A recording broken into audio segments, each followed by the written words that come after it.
เพื่อนเอ้ยจับลูกจับกระตุ้นเลยนะจับห่วงนั่นแล้วจับจะลูกจับ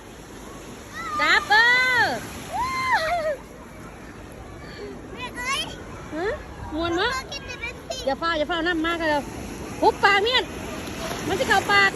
เร็วหุบปากเมียนเอามือหุบอย่างนี้ปากหุ้มเข่าแล้วกันแล้ว